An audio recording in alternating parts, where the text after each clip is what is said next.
Hi guys, welcome to Asha's kitchen and blog. সবাইকে আসসালামু আলাইকুম। তোমরা সবাই কেমন আছো? আশা করি নিশ্চয়ই তোমরা সবাই ভালো আছো। চলে আসলাম আজকে সারাদিনে কি কি রান্না করলাম সেটা নিয়ে, আর তোমাদের সাথে কিছু কথা শেয়ার করব। যে আমরা সবাই গৃহিণীদের কাজ হলো ঘরে রান্না বাড়া করা, আর আমরা চাইলে ইচ্ছা করলে আমরা ঘরেও কিছু করতে পারি। যে যে সংসারের স্বামীর সাথে আমরা হাত বাটাতে পারি। যদি আমরা ঘরে থেকে কিছু কাজ করি তাহলে সংসার অনেক উন্নতি হয়, আর সাথে আমাদের হাজবেন্ডের অনেক উপকারে আসে। আমরা চাইলে যারা আমরা শিক্ষিত আছি তারা কম্পিউটারে কাজ করতে পারি, চাইলে সেলাই কাজ করতে পারি। যারা যারা আছে, যাদের দক্ষতা আছে সেলাই কাজ করেন তারা সেলাই কাজ করতে পারি। চাইলে আমরা এই ঘরে বসে যদি শিক্ষিত থাকি টিউশনি করতে পারি, টুকিটাকি ব্যবসা করতে পারি, বিজনেস করতে পারি। 3 পিসের ব্যবসা, বিজনেস বা অন্য কোনো যে কোনো বিজনেস এগুলো আমরা করতে পারি। তাহলে কি হয়, আমাদের গৃহিণীদের একটু হাতে কিছু টাকা পয়সা আসে, আর সংসারে একটু আসে, সচ্ছলতা আসে। কারণ আমরা মধ্যবিত্ত পরিবারের গৃহিণীরা আমরা কারোর কাছে মুখ ফুটে কিছু বলতে পারি না, আর কিছু করতেও পারি না। এই কারণে আমাদের সবাই উচিত যে একটা না একটা কাজ করার। আমরা কত আপুরা বোন আছি, গ্রামের আছি, শহরের আছি, সবাই আমরা যদি চাই, ইচ্ছা করলে একটা ইউটিউব চ্যানেল খুলেও আমরা কিছু টাকা ইনকাম করতে পারি। অনেকেই কিন্তু ইউটিউব খুলে আর লাখ লাখ টাকা ইনকাম করছে। থাক, আমরা লাখ লাখ না পারি, কিছু তো হয়তো ইনকাম করতে পারবো। তাহলে এই কারণে আমরা যদি চেষ্টা করি আমরা পারবো।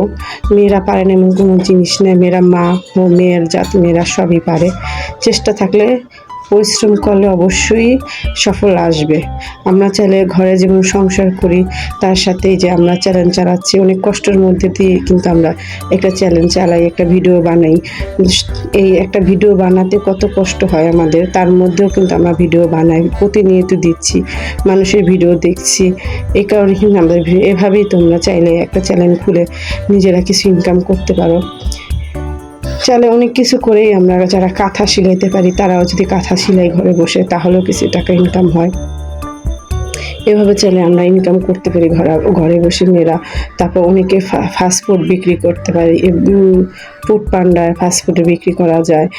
যে যেভাবে পারো করা যায়, একটা না কিন্তু আমাদের কি করতে হবে, আমাদের রাখতে হবে একটা, যে আমাদের কিছু করতে হবে। এইটা যদি আমরা নিজেদের ভিতরে উঠাই, তাহলে ভিতরে রাখি, তাহলে আমরা যে কোনো কিছু করতে পারবো। দেখো সব কিছু কোটাকাটি আমার হয়ে গেল, এখন রান্নায় চলে যাব। আজকে পোয়া মাছ রান্না করব। যে মাছগুলো ধুয়ে কেটে সব কিছু পরিষ্কার করে নিলাম, সেটাই তোমাদের সাথে সব শেয়ার করলাম। আর সাথে সাথে আমার মনের কথাগুলো বললাম যে মেয়েরা আমরা সবই পারি, চাইলে অনেক কিছু করতে পারি। আমাদের ধারা অনেক কিছু সম্ভব। আমরা যেমন ছেলেমেয়ে পালন করি, ঘরের কাজ সামলা এক হাতে, আবার বাহিরের কিছু টুকিটাকি কাজও আমরা করে থাকি স্বাভাবিক, তাহলে আমরা সবই করতে পারবো। এই জন্য বলছি, আমরা যারা নিয়মবিধি আছি তারা চাইলে কিছু করো, সংসারের উন্নতি হবে, বাচ্চাদের জন্য ভবিষ্যতে কাজে লাগবে। এই কারণে বসে না থেকে ঘরের ভিতরে অনেক কাজ করা যায়, সেগুলো খুঁজে খুঁজে করো। তোমাদের যে মেধা আছে, যোগ্যতা আছে, সেগুলো একটু শেয়ার করো সবার সাথে, যে তোমরাও পারো। কিন্তু আমাদের গৃহিণীদের একটাই, তোমরা হলো গৃহিণী, হাউস ওয়াইফ, তোমরা কিছু করতে পারবে না। এটা আমাদের সমাজে সব সময় প্রচলিত। এই কথাগুলো সবাই বলে থাকে যে গৃহিণীরা কোনো সময় কোনো কিছু করতে পারে না, কিন্তু আমরাও চেষ্টা করলে করতে পারি, আমরাও ইনকাম করতে পারি, কিন্তু আমরা ঘর থেকে বের হই না। এই হলো আমাদের গৃহিণীদের। কিন্তু আমরা একটা সংসারে কত কাজ করি সারাদিনে, এই কাজের কিন্তু কোনো হিসাব নাই। আমরা যদি একটা বুয়া রাখি ঘরে, সে বুয়াকেও মাস গেলে একটা বেতন দিতে হয় কাজ করানোর জন্য, কিন্তু আমরা তো কোনো বেতন নিই না। তারপর আমরা শুনতে হয় আমরা কি করি, আমরা তো গৃহিণী, বসে বসে শুধু খাই, আমাদের কাজ এটাই। সেটাই, এই কারণে তোমাদের সাথে এই কথাটি শেয়ার করলাম। তোমাদের কারো কাছে হয়তো ভালো লাগবে, কারো কাছে খারাপ লাগতে পারে, কিন্তু তোমরা কেউ কিছু মনে করো না। যে আমরা চাইলে ঘরে বসে ইনকাম করতে পারি এভাবে, নিজেদের বুদ্ধি দিয়ে, জ্ঞান দিয়ে। আবার আমরা অনেকে হাতের কাজ জানি, পেন্টিং জানি, আমাদের এই বুদ্ধিগুলো সব ভিতরে রয়ে গেছে। এগুলো আমরা কাউকে বলিও না, করিও না। অনেকেই অনেক কিছু জানি, আমাদের ভিতরে অনেক কিছুই আছে, কিন্তু আমরা কারো কাছে শেয়ার করি না কখনো। চাইলে এগুলো দিয়েও তোমরা টাকা ইনকাম করতে পারো। মাসে 2-3 হাজার টাকাও যদি আমাদের ইনকামে চলে আসে তাহলে তো আমাদের অনেক ভালো। ঠিক এভাবে করতে পারো তোমাদের, সেটাই আমি তোমাদের সাথে শেয়ার করলাম। আর আমার রান্নাগুলো এই যে এখন আমি ডাল বাগার দিয়ে দিব। দেখো ডাল বাগারের কাজ করতেছি, পেঁয়াজ ব্রেস্তা করতেছি। এখন রান্নাগুলো একটু করি, কী করি সেটা দেখাই তোমাদের। ডালটা বাগার হয়ে গেল, আমার ডাল রান্না কমপ্লিট। আমার কথা যদি কারোর কাছে খারাপ লেগে থাকে অবশ্যই ক্ষমা দৃষ্টিতে দেখবে, সবার কাছে ক্ষমা চাই আমি। আর এই দেখো আমার মাছগুলো তোমাদের সাথে কথা বলতে বলতে আমার মাছগুলো ভাজা হয়ে গেল। মাছগুলো ভেজে নিলাম। 2 চুলায় 2টা বসেছি, দেরি হয়ে গেছিলো কাজ করতে করতে, তাই এই কারণে 2 চুলায় 2, এই পাশের চুলায় ডাল বাগার দিলাম আর এই পাশের চুলায় মাছগুলো ভেজে নিলাম। এখন মাছ ভাজা কমপ্লিট। এখন আমি তেল দিয়ে দিলাম রান্না করার জন্য। পোয়া মাছ, কে পোয়া মাছ খাওয়ার শখ করে সেটাই আমি রান্না করছি। দেখো আমি কিভাবে পোয়া মাছ রান্না করি। মাছ চুলায় বললাম না 2 চুলায় রান্না করতেছি জলদির জন্য। মাছ ভাজা কমপ্লিট আমার হয়ে গেছে। আমি এবার কাঁচা মাছ খেতে পারি না, আমার কাছে ভাজা মাছটাই ভালো লাগে, এই কারণে আমি ভাজা মাছটাই করি বেশিরভাগ। আমি কাঁচা খাই না, কোনো মাছই খাই না কাঁচা। পেঁয়াজ হতে যতক্ষণ লাগবে। আর আমার এই চুলায় আমি কড়াইয়ের ভিতরে তেল, তাওয়ার ভিতরে দেখো আমি আজকে তেলের আয় করলাম। যেই তেলে আমি মাছ ভেজেছি ওই তেলে আমি কাঁকরোলগুলো ভেজে নিব।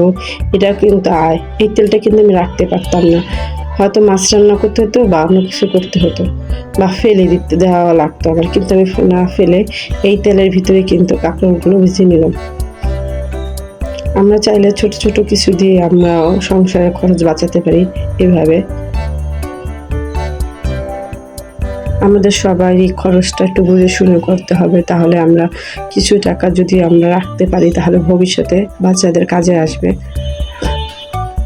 ভবিষ্যতের মালিক একমাত্র আল্লাহ। তারপরে বললাম দেখা যায় এক সময় মানুষের শরীর অসুস্থ থাকে, বিপদ থাকে, টাকা থাকে না, অভাব থাকে, ওই সময় ওই টাকাটা থাকলে হয়তো বের করে দিলে ওই সময় ওই বিপদটা কাজে লেগে যায়। দেখো পেঁয়াজটা তোমাদের সাথে কথা বলতে বলতে পেঁয়াজটা একদম হয়েই গেছে। এখন আমি সব মশলা দিয়ে দিলাম, আদা বাটা, পেঁয়াজ বাটা। আমি আবার একটু মাছের ভিতরে একটু পেঁয়াজ বাটাটা দিতে ভালোবাসি, ভালো লাগে খেতে, একটু হালকা হালকা একটু ঘনত্বটা বাড়ে পেঁয়াজের সাথে, এই কারণে আমি এভাবে রান্না করি পেঁয়াজটা দিয়ে। হালকা মশলায় আমি হলুদ মরিচটা একদম কম খাই, কারণ যত কম খাওয়া যায় অল্প অল্প মশলায় রান্না করি। আমার রেসিপিগুলো দেখবে একদম নর্মালভাবে ঘরে বসে ঘরে যা থাকে ওই উপকরণ দিয়ে আমি রান্না করি, তার চেয়ে বেশি ব্যতিক্রম কিছুই করি না। মশলাটা প্রায় কষানো হয়ে গেল আমার। দেখো টমেটোটা দিয়ে দিলাম, টমেটোটা একটু ভেজে নেব। আর এই পোয়া মাছের পেটা কে কে খাও বলো, অবশ্যই কমেন্টের মাধ্যমে জানাবে। আমার কাছে পোয়া মাছের পেটা খেতে অনেক ভালো। অন্য মাছেরটা খাই না, কিন্তু পোয়া মাছেরটা খেতে অনেক ভালো লাগে। এই যে পেটা সব দিয়ে দিলাম কষানোর সাথে, কারণ এটা আর ভাজা যায় না, এই কারণে মশলার সাথে দিয়ে দিলাম। মশলার সাথে ভালো করে কষিয়ে নেব। একটু করে পানি দিয়ে দিলাম, একটু টমেটোটাও মজে যাবে। এখনকার দিনে টমেটো তো মজতে চায় না, এটা এখনও ভালোভাবে টমেটো বেনে, এই জন্য একটু ঢেকে দিলাম টমেটোটা। আর এটা একটু হবে। আর এখানে দেখো কাঁকরোলটা ভাজা হয়ে গেছে আমার, প্রায় শেষ পর্যায়ে। যে উল্টিয়ে দিচ্ছি, এক পাশ হয়ে গেছে, উল্টিয়ে দিলাম কাঁকরোলগুলো। কাঁকরোল ভাজা কিন্তু খেতে অনেক ভালো লাগে, আমার কাছে অনেক ভালো লাগে, আমার অনেক পছন্দ। আমার বাচ্চারা অনেক শখ করে খায় কাঁকরোল ভাজাটা। এই দেখো মাছগুলো দিয়ে দিলাম। মাছের ক্লিপটা নেওয়া হয়নি, তখন ক্যামেরায় দিতে ভুলে গিয়েছিলাম গা। এই দেখো একদম হয়ে গেছে, একটু পরে আমি দিয়ে দিয়েছি যে একদম রেডি আমার মাছ ভুনা। দেখো কমপ্লিট হয়ে গেছে। কেমন হয়েছে অবশ্যই জানাবে। এই দেখো কাঁকরোল ভাজা আর মাছ ভুনা মাছটা আমি আর তোমার ভাইয়া খাবো, আর ও মেয়েরা খাবে না, মেয়েদের জন্য আরেকটা আছে। কালকে রান্না করেছিলাম মুরগির মাংস ভুনা, সেটা 2 মেয়ের জন্য রেখে দিয়েছিলাম, আজকে সেটা দিয়ে চলে যাবে, বাড়তি আর খরচ করলাম না। এই কারণে মেয়েদেরটা আলাদা রেখে দিই। 1 দিন 2 দিন রান্না করে রেখে দিলে বাচ্চাদের জন্য সুবিধা হয়, কারণ দেখা যায় তেল পেঁয়াজ সব দিকে আয় হয়, আবার তোমাদের সুবিধাও হয়, আমার একটু জলদি হয়ে যায়। মেয়েদের জন্য মাংস আর আমরা মাছ খাবো, কাঁকরোল ভাজা, মাছ বাচ্চাদের জন্য, আর আমাদের জন্য পোয়া মাছ রান্না রেডি, একদম রেসিপি রেডি। এখন একটু পরে আমরা খেতে বসবো। দুপুরের সময় তোমাদের সাথে এই ভিডিওটা শেয়ার করলাম। আজকে সকাল থেকে নিয়ে যে রান্না বাড়া করলাম, আর এই দেখো আমার একটা গাছ, এই গাছটা আমার অনেক পছন্দের। আজ এ পর্যন্ত, আল্লাহ হাফেজ, ভালো থাকবে, সুস্থ থাকবে, আসসালামু আলাইকুম।